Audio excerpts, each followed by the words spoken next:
या 9 आरोपीमध्ये बंडू आंदेकर यांचं नाव आहे।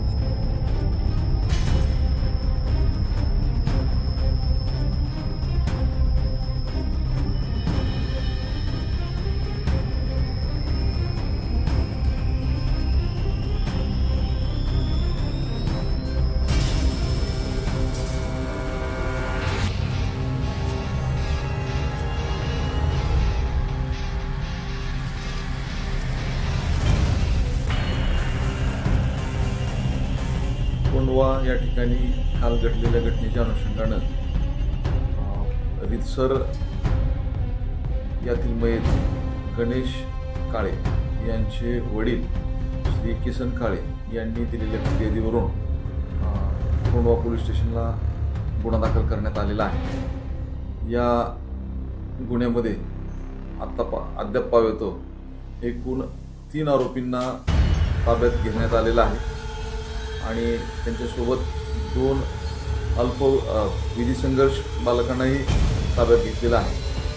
आज सन्माननीय न्यायालयासमोर त्यांना रिमांडकरता हजर करण्यात येईल। अंधेकर पोलिसात थेट संबंध आलाय का, त्यांच्या विरोधात देखील गुन्हा दाखल केला? हे 3 अटक केलेले आरोपी जे आहेत यांची कालच्या गुन्ह्यामध्ये घटनास्थळावरती भूमिका स्पष्टपणे दिसून येते। CCTV फुटेज असतील, त्याचबरोबर त्या ठिकाणी घटनास्थळाला आजूबाजूला जे प्रत्यक्षदर्शी साक्षीदार आहेत यामध्ये त्यांनी पिस्टलचा आणि धारदार शस्त्राचा वापर मयताचा खून करण्याकामी वापरल्याचं निष्पन्न होत आहे। त्या अनुषंगानं अधिक पुरावे आम्ही संकलित करत आहोत। सर, बाकी किती जणांवर गुन्हा दाखल केलेला आहे? हा टोळी युद्ध म्हणायचा का? या गुन्ह्यामध्ये आतापर्यंतच्या तपासात एकूण 9 आरोपी निष्पन्न झालेले आहेत। 9 मध्ये 2 विधी संघर्षग्रस्त बालक आहेत। या प्रत्येकाचा या गुन्ह्यामध्ये काय रोल होता, काय भूमिका होती याबाबत आमचा तपास चालू आहे आणि त्याचा जसा जसा उलगडा होईल तशा सर्व बाबी आपल्यासोबत शेअर केल्या जातील। 9 जण आहे त्याच्यामध्ये बंडू आंदेकर आणि शिवम आंदेकर यांचं पण नाव आहे। या 9 आरोपीमध्ये बंडू आंदेकर यांचं नाव आहे। शिवम आंदेकरांचं पण नाव आहे? नाही सर, या आरोपींचं बंडू आंदेकरने सगळं कट रचला का जेलमध्ये, असं काही तपासात आहे का? या गुन्ह्याच्या तपासामध्ये पूर्वीच्या भारतीय दंडविधान संहितेमधील कलम 120 जे आहे, 120B हत्येचा कट, हे कलम लावण्यात आलेलं आहे। पोलिसांच्या प्राथमिक तपासामध्ये कटाच्या अनुषंगानं बरेचसे बाबी समोर येत आहेत, त्या अनुषंगानं तपास चालू आहे।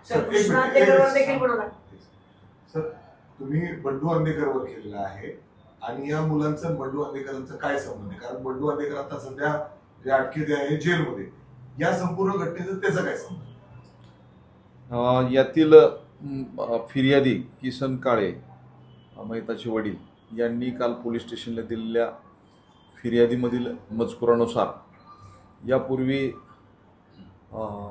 शिवजयंती असेल, गणेशोत्सव असेल याकरिता बंडू आंदेकर, कृष्ण आंदेकर यांनी त्यांना आर्थिक मदत केलेली आहे आणि त्यातूनच त्यांची ओळख झालेली आहे आणि त्यामधूनच त्यांचे संबंध जोडल्याचं अद्यापपर्यंत तपासातून स्पष्ट होत आहे। त्यांनी काय संपवलंय? या मुलांना त्यांनी पाठवलंय? त्यांच्या टोळीतले मुलं आहेत बंडू आंदेकरचे?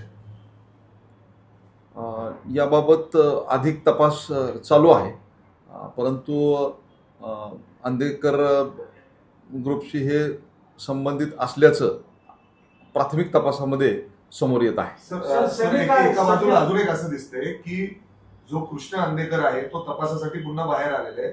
अर्थात जर आपण बघितलं तर कात्रजच्या घटने प्रकरणी तो सध्या बाहेर आहे। त्याला मेडिकलसाठी ससून मध्ये नेला असता हे लोक तिथं त्यांना भेटली, तिथून हा सगळा कट रचलाय अशी देखील माहिती। याबाबत तपासादरम्यान आम्ही निश्चितपणे माहिती घेऊन त्यातला तपास कामी त्याचा आले सर, अशी माहिती आहे का काय, अशी जुळतायत का कुठं त्याला नेले अशी माहिती समोर येते. आम्ही त्याची खात्रीलायक माहिती घेऊन त्या अनुषंगाने पुढील कारवाई करत आहोत. तिथून सर वेपन्स कुठून आले त्यांच्याकडे काय? याबाबत आम्ही आरोपींची सखोल विचारपूस केलेली आहे आणि आणखी पुढे चालू आहे. गुन्ह्यात वापरलेले जे काही अग्निशस्त्र आहेत ते त्यांनी कुठून आणि कशी प्राप्त केली याबाबत ठोस माहिती प्राप्त होतात आपल्याला शेअर करण्यात येईल. सर पुणेकरांना काय आश्वस्त कराल, कारण या टोळी युद्धामुळं पुणेकर भीती म्हणजे घाबरलेत, अक्षरशः रस्त्यावर भर चौकात म्हणजे गर्दीच्या ठिकाणी अशा पद्धतीने फायरिंगच्या घटना होत आहेत. त्यांना कसे आश्वस्त कराल, त्यांनी काय टोळी युद्ध तुम्ही कसं लोकांमध्ये रोखणार? भीती निर्माण झाली आहे की अशा पद्धतीने त्यांचं म्हणणं आहे की पोलिसांची दहशत राहिली की नाही या टोळीवर? सर्वसामान्यांनी नेहमीच पोलिसांच्या सोबत राहिलं पाहिजे. आम्हाला पूर्ण विश्वास आहे की पुणे शहरामधील गुन्हेगारी मोडीत काढण्यासाठी आमचे सातत्याने आमचे माननीय पोलीस आयुक्त यांच्या मार्गदर्शनाखाली प्रयत्न चालू आहेत आणि निश्चितपणे जनतेच्या मदतीनं पुणे पोलीस यामध्ये यशस्वी होणार आणि गुन्हेगारांचं कंबरड मोडून काढणार. सर आता जे आरोपी आपण अटक केलेले आहेत त्यांचे अंधेकर टोळीशी काय संबंध, म्हणजे त्यांच्यावर काही गुन्हे दाखल आहेत का? आता जे 3 मेजर आरोपी ताब्यात घेण्यात आलेले आहेत त्यांचे गुन्हेगारी अभिलेख आहेत आणि त्यांचा संबंधित टोळीशी काय संबंध आहे याबाबत आमचा सखोल तपास चालू आहे. आपल्याला योग्य वेळी माहिती देण्यात येईल. सर काळेवरती आपण काही मागच्या हप्त्यात दारूच्या संदर्भात कारवाई केलेली होती का, किंवा त्याची काय त्याच्यावर गुन्हे दाखल आहेत का? यातील मयत गणेश काळे यांच्यावरती मुंबई प्रोहिबिशन अधिनियम कलम 65E अन्वये कोंढवा पोलीस स्टेशन या ठिकाणी गुन्हा दाखल करण्यात आलेला आहे. सर हे जे अल्पवयीन मुलं आहे ते अल्पवयीन मुलं ससून किंवा कृष्ण आंदेकर किंवा शुभम आंदेकरच्या संपर्कात होते असं काही समोर आले किंवा यांनी सांगितलं? याबाबत आम्ही विचारपूस त्यांच्याकडे करत आहोत. ठोस माहिती समोर येताच आपल्याशी शेअर करण्यात येईल.